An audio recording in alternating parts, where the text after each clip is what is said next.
À 1400 km à l'est de la capitale du Niger, plus de 100 000 personnes sont venues trouver refuge, fuyant le Nigeria et les exactions de la secte islamiste Boko Haram.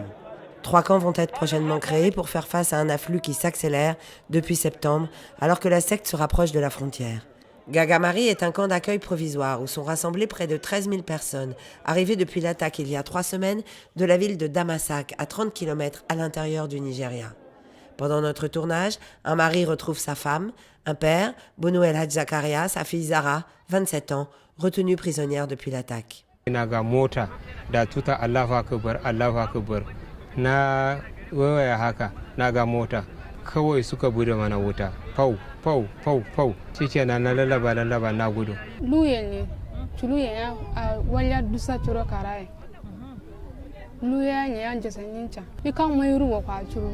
À la rivière, certains ont pu traverser, d'autres ont dû attendre la nuit, d'autres se sont noyés. Ceux qui ont été rattrapés ont été tués. Les jeunes garçons ont été enrôlés de force, comme les 2 frères de Zara, les femmes emprisonnées dans des maisons et réduites en esclavage.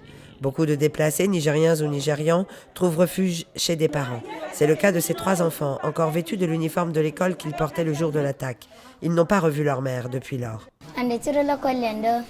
La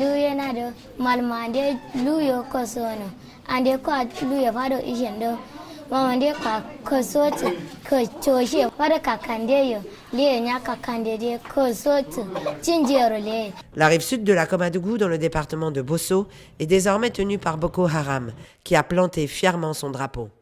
Ce face-à-face rend nerveux les Nigériens, alors que l'armée nigériane a fui depuis longtemps, parfois sans tirer un coup de feu. Et tout le monde retient son souffle, en espérant que la secte islamiste ne traversera pas la rivière.